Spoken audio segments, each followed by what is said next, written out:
That's basically all I've got so far. Yeah, and we've already known for a fact that nobody's going to touch a Yi Xunshin 1-1 really being banned now. Now, giving a lot of power picks, though, over on towards Omega Esports. Like, I'm pretty sure they are ecstatic just to get in towards the program, and we're already seeing a Selena being taken out of the picture here, which Omega Esports was initially going for it. Now, we are going to head to the final ban here of RRQ HOSHI. RRQ did their research. They banned out the Ling. They do not want it to go to the hands of Hajizi. And I wouldn't be too surprised if they decided to ban out Hayabusa here on the side of RRQ HOSHI if they want to make, or Claude if they want to make sure that's like, hey, absolutely zero scaling, and they're gonna have to just depend on the Benedetta, who doesn't exactly hyperscale, and Esmeralda, who does, is just really nasty. Banning out Lu Yi.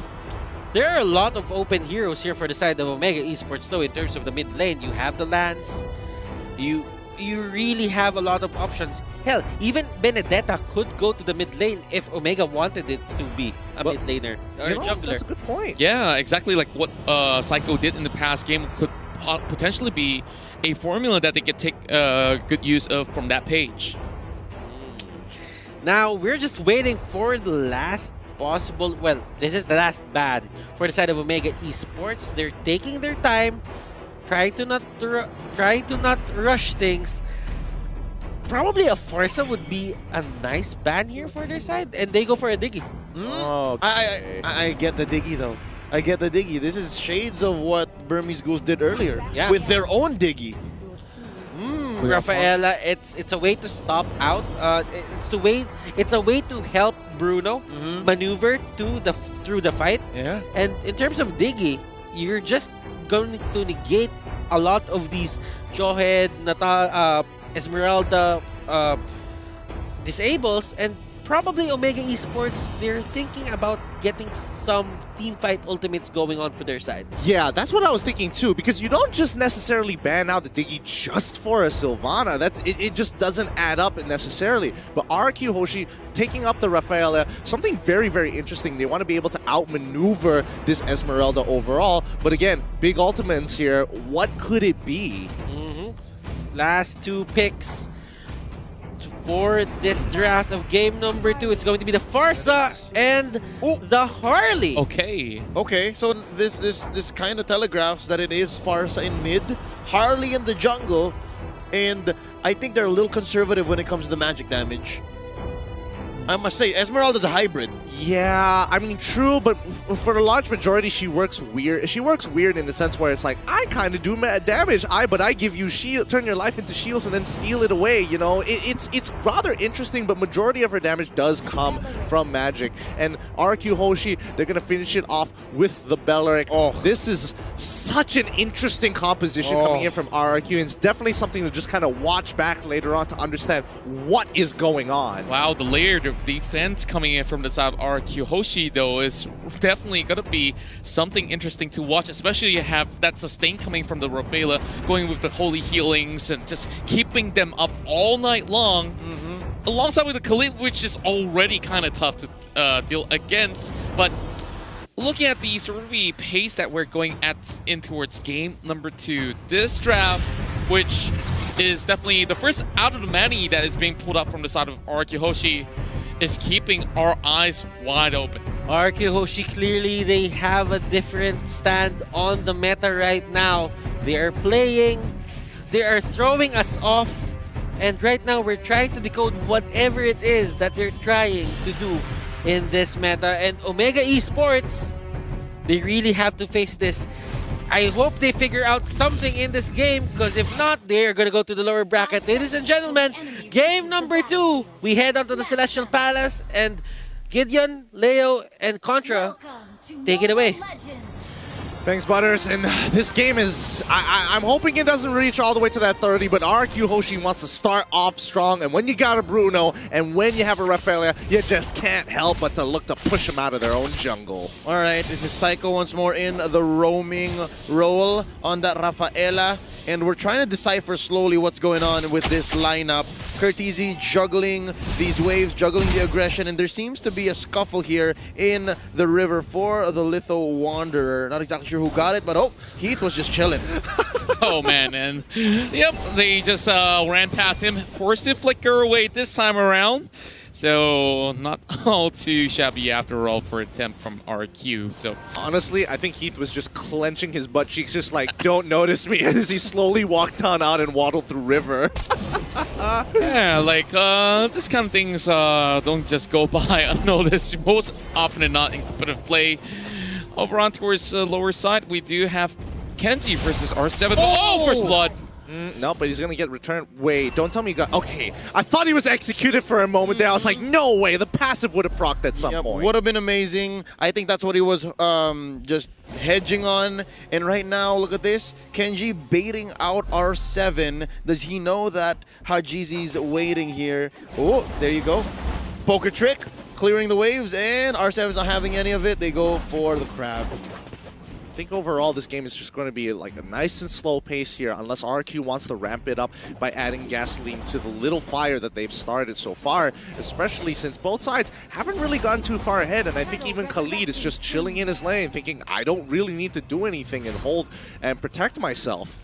Yeah, and speaking of which, I'm definitely keeping my eyes on Hajizi as well, as he'll be setting to go in for those picks up in towards the mid game itself. I'm not sure what kind of position can he possibly pull up this time, but they're pulling out the turtle. All right, here we go. Starting it up. That's 4 members of RRQ HOSHI Omega Esports going to answer back. Turtle at less than half health. Feathered Air Strike pulled in here by Yelia's. Vin going to be the first target. They're not having any of it. Heath does not have Unstoppable Force, but he has Ejector. Vin gets bursted down, taken out by Hajizi. That's going to be a trade, though. Hajizi destroyed by Albert from the back lines. It's free hits from the Bruno. That's going to be 2 for none plus a turtle. 2 for 1 make that. Oh, RRQ HOSHI off to the races. This is a really good start here because, I mean, even though Omega Esports looked like they had the better engage, the counter engage coming in from RRQ HOSHI was kind of nuts, and they were able to hit a large majority, forcing out some big battle spells, and especially the Purifies and Flickers from everybody else. Yeah, and with a lot of all the sort of the stuff being burnt out as well, we are already getting a couple of items in. Of course, still pretty much early in the phase. Spot anything interesting, gentlemen?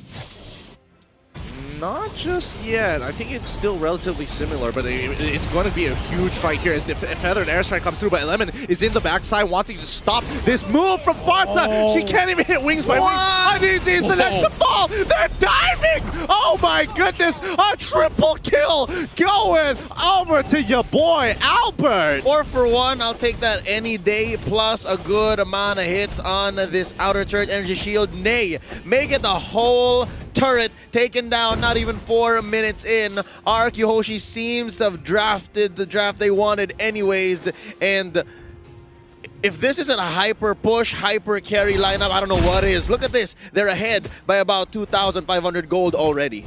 Yeah, and raising the baby strat definitely working very well in favor of the side of RRQ, already feeding 5 kills to Albert, who's pretty much all grown up right now. And my concern is this, they're going to be going for another pick. Oh, nice ejector, trying to save Heath, but it is all in vain as Lemon gets away. That's going to be deadly magic set in by Kaltizi, but we all know Lemon's going to survive.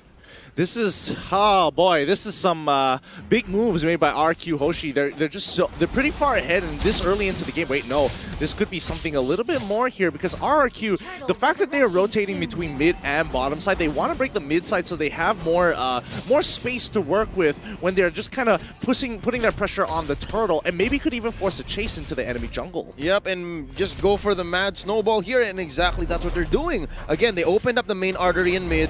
They have easy goes at most things, especially turtles, and that's just gonna make Albert a beast. Easy. Now another big fight. That's gonna be a Wrath of the Dryad, setting them all in. Lemon destroyed by Hajizi. Oh, I think they started the fight a little too soon. Yeah, and he definitely was in the wrong place, wrong time as well. Now, Electo, final blow on towards R7. Honestly, not gonna do much to that Khalid. Yeah, especially with the quicksand guard, actually. He is just going to heal back up to pretty much full and just continue to just soak up as much pressure as possible. And Cortese, no matter how much damage he gets on him, boom, he gets hit by the ult. Cortese, R7 could love to finish him off, but Ajizi is there to protect him. Oh, he manages to get him. He forgot about the passive. R7 still alive. He's getting hit by literally everything and walks away like nothing ever happened. Amazing. He comboed the passive and the execute. I think that was the nail in the coffin that caught Cortese off. Usually you don't get Cortese with that, but something's telling me maybe Omega's kind of tilted. Maybe it's getting to Omega. The long game, the 34-minute game earlier, and just this hyper-aggressive draft. Definitely getting in their heads. Just look at the way that he plays the Khalid, just flickers right in, and yeah, there it goes. Doing everything that RRQ needs to do just to get straight, direct, and towards the heart, not only the head. It's getting scary here, because if this is the tactics that RRQ are going to employ just to tilt their opponents, dragging out the 30-minute games, oh no. Oh, nice use of the Rampaging Sandstorm, forcing Heath to go for the flicker back.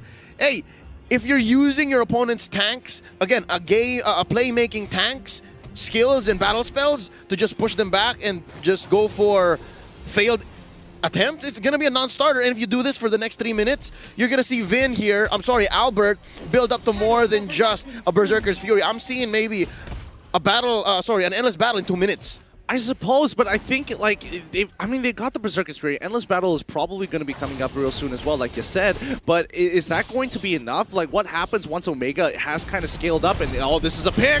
Oh, that's Vin. Oh, he's able to get out despite all the deadly magics. Nice spin down. Imperial Justice onto Heath. And, yeah, you're underneath the turret. You turn it into a chase like this. It's going to be fine. Emoji Esports knows to retreat. Oh boy, yikes. Just look at how fast he just melted down right there as he tries to go in for the pickoff. But even if they managed to get that catch, the rest of Omega Esports evidently wasn't ready to respond to that pick itself. So not sure if it's miscomm or, you know, something that he hopes to just burst it down in the flick of an eye. Oh boy, Albert is so huge. He's literally critting for 1.8k. 1.8k. Let that sink in for a bit, because it's only 7 minutes into this game, going to 8. 1.8k, that's about half of most heroes' life bars at this point. And yeah, no quarter here for this tier 2 turret up top. Rampaging Sandstorm starting it up. That's going to be the Feathered Airstrike pushing them back. But no, they already set their sights on Heath and take down the Jawhead, as well as this mid lane turret. Inhibitors left standing, save for bottom. This is aggression like we've never seen before, at least in the playoffs, especially with a draft as unorthodox as this. I mean, Albert is enabled and they want more. Look at that damage. Cortese barely stood a chance. Lemon went over the wall just to try and get him with the Dryas, but luckily Cortese survives with just a sliver of health. Yeah, Cortese almost dropped right there, and now I'm just being less speechless on how effective this composition have worked out in favor of RRQ, HOSHI, and Omega Esports now could not really leave the base at the moment.